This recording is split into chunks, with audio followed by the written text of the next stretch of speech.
Nearly 50 years after the March on Washington for Jobs and Freedom in Washington, D.C., on August 28, 1963, where the late Dr. Martin Luther King Jr.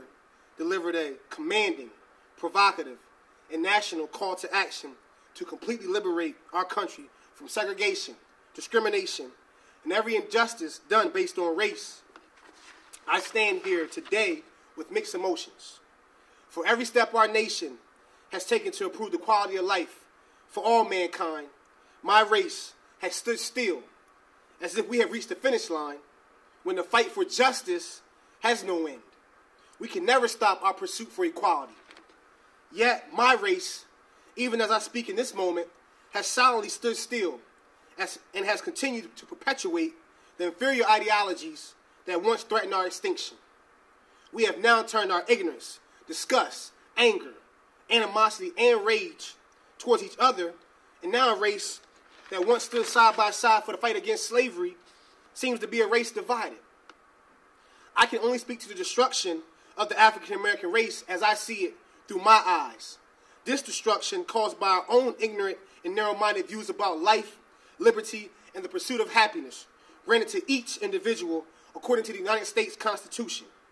This momentous piece of history created by our forefathers was referenced by the late Dr. Martin Luther King Jr. with provocative sentiments that our nation make good on a check it had written out in the amount of every man created equal. Nearly 50 years later, I stand here in front of each individual in this room, baffled by the mindless, thoughtless, heartless, and spineless perceptions the African American race has constructed about our existence in this life. I stand before you today, free, proud, and liberated of all the past atrocities my ancestors once faced. The new culprit at the helm of the suppression and discrimination I now speak of is the African American race itself. As I make advances in my educational and professional career, it seems more evident to me that I now have to justify my race within my race. However, if you were to see me standing on a street corner, locations more commonly associated with young African American males here on the Eastern Shore and abroad, the need to justify my race within my race is not present. In that particular setting, it is clear. My position in that race is with my race. However, now becoming the Middle States Regional President of Phi Theta Kappa, maintaining a 3.72 GPA while becoming an honor student at Warwick Community College, and delivering speeches stressing the importance of a college education, I now have to justify my race within my race. Because the race I now run is the race all the civil rights activists long for, the equal opportunity for every individual to construct their own ideals about life, liberty, and the pursuit of happiness. It now seems that my race accepts and supports individuals who have absolutely no drive, no motivation, or self-worth whatsoever. It seems that my race accepts and supports the interracial divide that exists in seemingly every community on the Eastern Shore. It seems that my race accepts and supports the chastising of individuals who display vibrant characteristics of academic excellence and achievement each day of their lives. It seems that my race accepts and supports those individuals who poison our communities by way of violence, drugs, and all criminal activity one can imagine.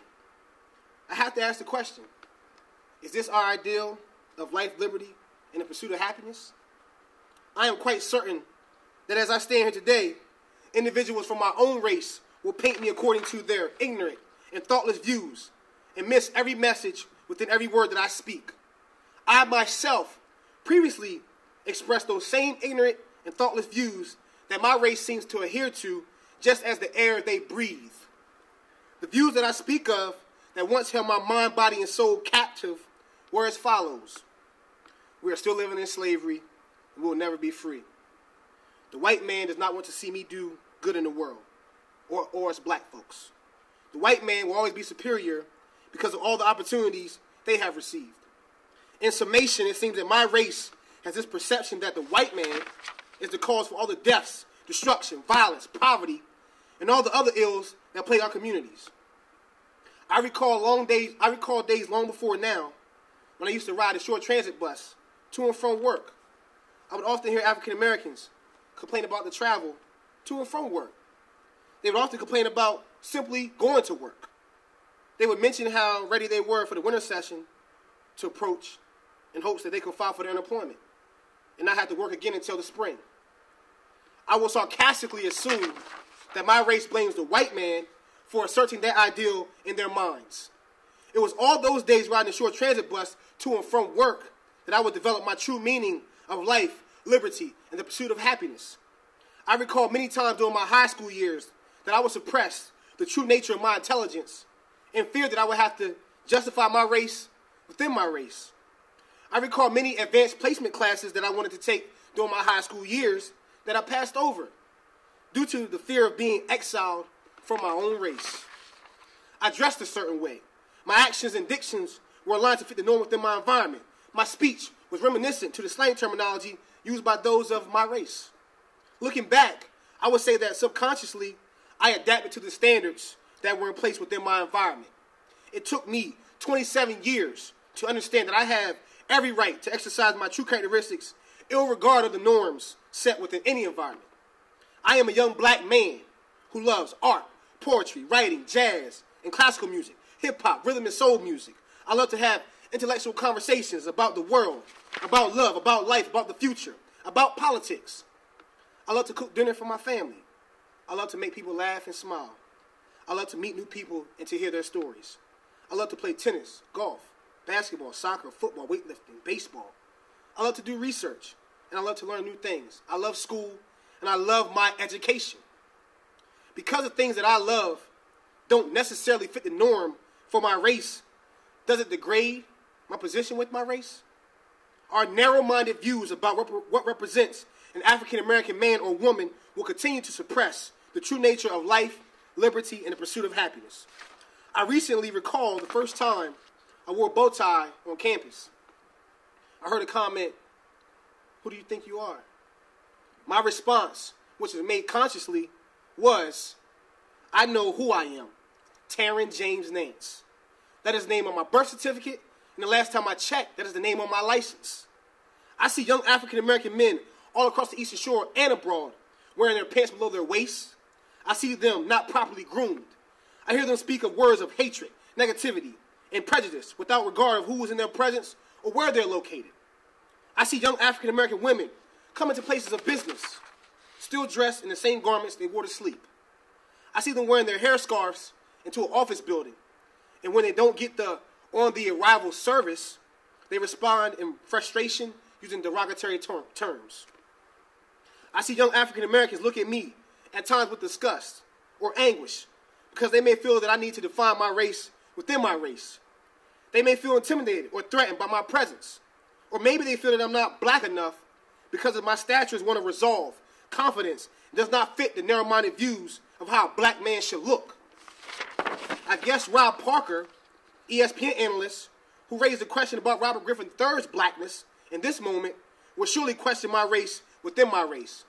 Blind to the fact that being down for the cause or being defined as a brother has ultimately led to nearly 1 million African Americans being incarcerated today when the total population is 2.3 million.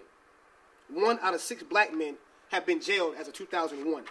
Nationwide, African Americans represent 26% of juvenile arrests, 44% of youth who are detained, 58% of youth admitted to state prisons. This information provided by the National Association for the Advancement of Colored People. The advancement of colored people. There is something about that phrase, advancement of colored people, that causes me to question the advancement of colored people. It saddens me that I have gained more respect from those who are the opposite race than those within my own race. They feel that I'm somehow a threat to their existence. We have to break free from the rampant yet poisonous views that have suppressed our minds now more than ever before. However, if I just completed a 10-year prison sentence for distribution of a controlled dangerous substance, and it was known to the streets that I never snitched, and that I took my jail sentence like a man, as soon as I got out and returned to the same street corner that I was arrested on, all those who still inhabit that same street corner would herald me as an original gangster, an OG, and I would automatically gain respect from the majority within that community. I stand here today begging and pleading that we relinquish those views and start to become better citizens for today, but more importantly for tomorrow. We need to encourage our race to pursue higher education, an ideal that is rarely mentioned within the African American race here on the Eastern Shore. Today, many of my friends do not have a clear understanding of how vital our education is to our survival. Until it's too late, they look back on life regretting all the mistakes they made, but more importantly, regretting all the opportunities to right their wrongs. I am sick and tired of this trend among the African American communities. I am sick and tired of hearing all the excuses as to why we face barriers in our lives. I am sick and tired of the perpetuated concepts that school is not for me. I am not smart enough for college. Please show me the scientific research that proves that any race is superior based on genetics and DNA. We have to break free from those false perceptions and understand that we are mentally and physically capable of achieving levels of excellence, parallel and above the rest of society, if we choose to. It amazes me how many young African Americans aspire, study, and major to be drug dealers and criminal offenders, instead of dreams of becoming lawyers, doctors, executives, firefighters, policemen, and politicians. I often hear black men say, in regards to choosing the life of crime, man, this was the only life for me. Well, they may utter, I did not have a choice, man. The streets chose me, dog. I'd like to ask y'all two questions. First, who told you that this was the only life for you? Second, how can any job or way of life just decide to choose you unless you admitted yourself to that particular lifestyle? I don't recall having many conversations with those of my race in which we discussed careers that were created through higher education. Many of our conversations consist of excuses and reasons for lack of advancement within our society. I personally have made hundreds of mistakes during my 27 years of existence, and I will make many more. That I am certain of. However, one thing I am also certain of is that I'm going to work hard each day towards my goals and dreams. I will never let my society, race, friends, family, mentors, or professors dictate my future outside of the person you see standing tall before you today. The man you see standing before you today has been academically dismissed from 2 different four-year universities. The man you see standing before you today did make tons of excuses as to why his life was going down the drain. The man you see standing before you today has now worked hard to correct his mistakes.